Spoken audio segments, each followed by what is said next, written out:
The next morning, claw marks were found on the outside of the second-floor window. 3 deep gouges.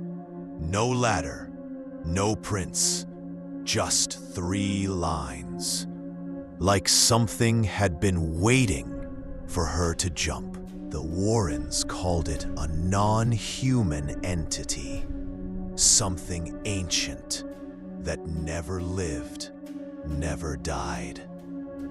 They said it had latched on to the Smurls like a parasite, and it wasn't going to leave without a fight. Things got physical. Jack was thrown from the stairs. No warning, no one near him. He swore he felt cold fingers wrap around his ankle before he hit the floor. Janet stopped sleeping. Every time she closed her eyes, she dreamed of fire, of a house burning, of screams in the walls. She swore she saw herself, trapped inside, pounding to get out. The entity began mimicking voices. It called to the kids using Janet's tone. Once, it told Dawn to come play in the basement. She almost did, until she saw her mother already sitting in the kitchen. TV crews showed up. The Smurls went public. But when they tried to film inside, the footage came back warped. Faces twisted, voices reversed. One camera melted. No fire, just warped plastic and a smell of sulfur. A second exorcism was attempted. Latin chants, holy water, screaming from inside the walls. One candle exploded, and the crucifix cracked in half. The priest collapsed, whispering, "It's still here, watching." The house felt darker after that.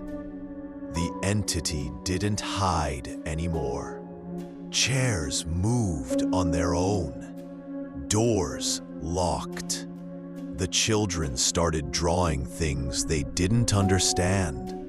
Symbols, faces with horns, names in languages they'd never heard. Neighbors reported strange screams. One man said he saw a woman floating in the upstairs window.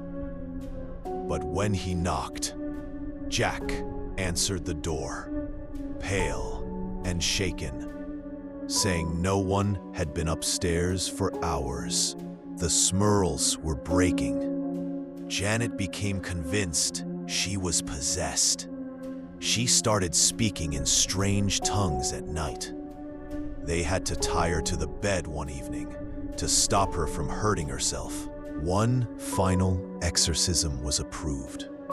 A full-scale ritual with multiple priests. The moment it began, the air turned black.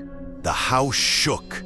Paint peeled off the walls, and every light bulb exploded. In the middle of it all, a voice screamed from nowhere. Not human, not animal. And then, silence. Thick, suffocating silence. And for the first time in years, the house was still. That night, the Smurls slept. Really slept. No footsteps, no voices, no cold spots. Just peace. The first peace they'd known since moving in. But the damage was done. The kids had nightmares for years. Janet never felt safe again. And Jack kept a crucifix in every room, just in case. They finally moved in 1989. Said goodbye to that cursed house. But the day before they left, A neighbor told Jack he'd seen someone watching them from the attic window. A woman, pale, silent. The new owners claimed nothing strange happened after that. No knocks, no voices, just silence. Some say the entity left. Others say it followed the Smurls.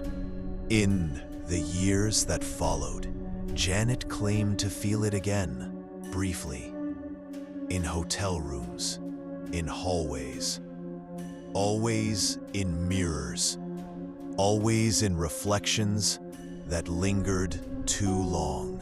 A psychologist called it trauma, said they imagined it, but the Warrens never wavered. Lorraine always said, some houses aren't just haunted, they're infected. In 2004, long after the haunting, a visitor took a picture of the house. When developed, they found something odd, a figure in the upstairs window. No one was home. Some say the Smurls survived the worst kind of evil, something invisible, ancient, and hungry. Others say the darkness just found a new place to wait. But Janet? She says it's never really gone. And sometimes, when she's alone, it still whispers her name.